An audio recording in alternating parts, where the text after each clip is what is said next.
Saudara yang baik, selamat datang di Komisi Kateketik Keuskupan Padang. Pada kesempatan ini saya ingin menjelaskan bagian kedua dari kredo kita, yakni mengenai Yesus Kristus. Yesus Kristus ini disebut dengan Putra Allah. Kata Putra Allah dalam bahasa Ibrani dikatakan Ben Ha Elohim, sedangkan dalam bahasa Yunani disebut Hohuios Touteo. Nah, mengapa Yesus Kristus itu disebut Putra Allah? Ada beberapa alasan. Yang pertama, karena Allah sendiri menyebut Yesus adalah anaknya. Yang kedua, Yesus menyebut dirinya Putra Allah. Yang ketiga, malaikat menyebut Yesus adalah Putra Allah yang Maha Tinggi. Selain malaikat, ada juga para rasul dan para murid. Mereka mengakui bahwa Yesus adalah Putra Allah.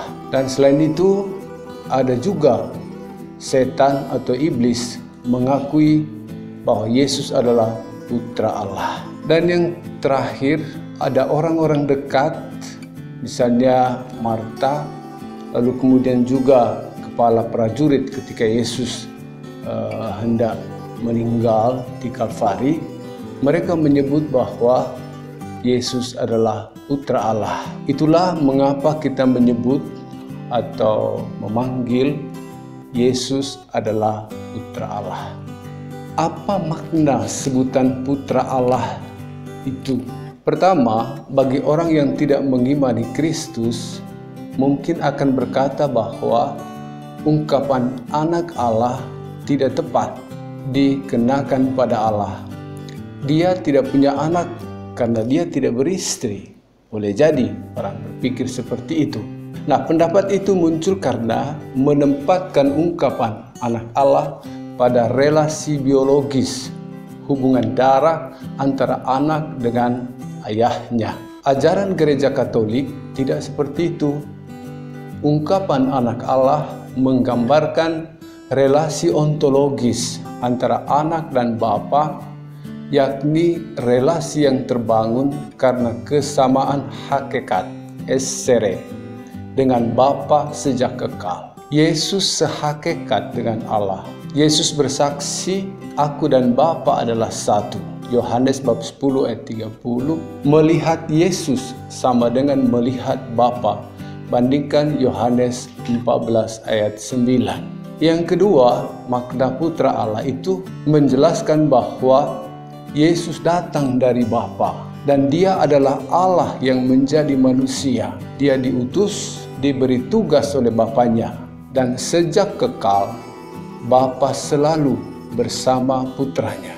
Saudara yang baik, alasan ketiga atau makna yang ketiga ungkapan Putra Allah mau menyatakan kedekatan, keakraban antara Yesus dengan Bapanya.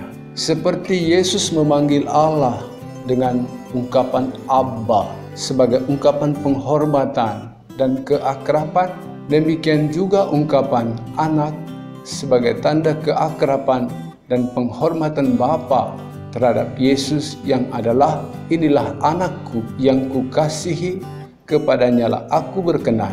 Matius bab 3 ayat 17. Ada hubungan yang unik dan eksklusif, istimewa antara Bapa dan anak. Antara lain, hanya Yesus yang telah melihat Allah. Tidak seorang pun yang datang kepada Bapa kalau tidak melalui anak. Barang siapa telah melihat anak, ia telah melihat Bapa. Bapa mengasihi anak, oleh karena anak memberikan nyawanya untuk menerimanya kembali. Bapa menyerahkan segala kuasa di surga dan di dunia kepada anak.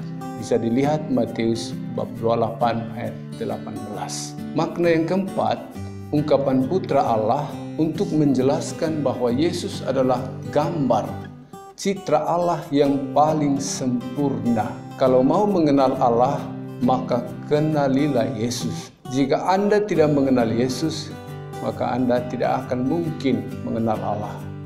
Melihat Yesus, melihat Bapa. Mengenal Yesus, mengenal Bapa.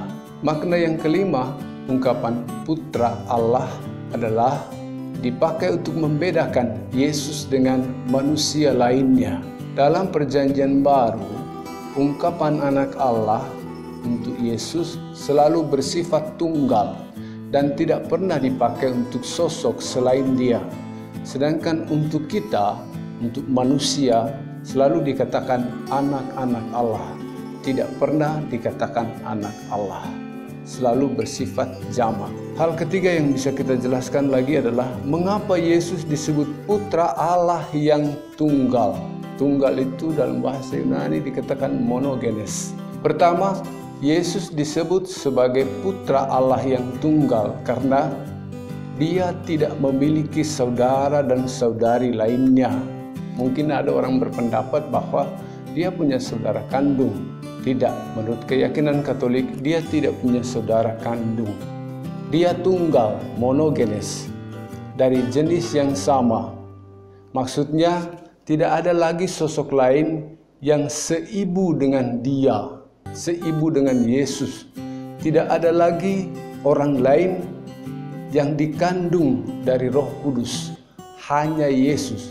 Itulah monogenes. Monogenes ini mau menegaskan hanya Yesuslah yang berasal dari Roh Kudus dan kuasa Allah, dan hanya Dia pula yang dikandung dan dilahirkan oleh Maria. Dia anak tunggal, anak sematawayang. Dia tidak memiliki saudara atau saudari kandung. Yang kedua, Yesus disebut putra Allah yang tunggal, monogenes, karena Dia itu unik. Dia ini khas, khusus dan istimewa. Yesus yang dikandung dari Roh Allah bersifat ilahi seperti Allah, tetapi serentak bersifat insani karena dikandung dan dilahirkan dari manusia, yakni oleh Maria. Hanya Yesus yang serentak bersifat ilahi dan insani. Hanya Dia yang sungguh Allah dan sungguh manusia. Itulah arti putra Allah yang tunggal. Ketiga, Yesus disebut putra Allah yang tunggal, monogenes, karena hanya Yesus yang diurapi oleh Allah sebagai juru selamat manusia. Hanya Dia Mesias terjanji. Hanya dalam Dia seluruh janji Allah kepada para nabi tergenapi bagi Israel dan seluruh bangsa manusia. Dan keselamatan tidak ada di dalam siapapun juga selain di dalam Dia. Sebab di bawah kolong langit ini tidak ada nama lain yang diberikan kepada manusia yang olehnya kita dapat diselamatkan. Terima kasih.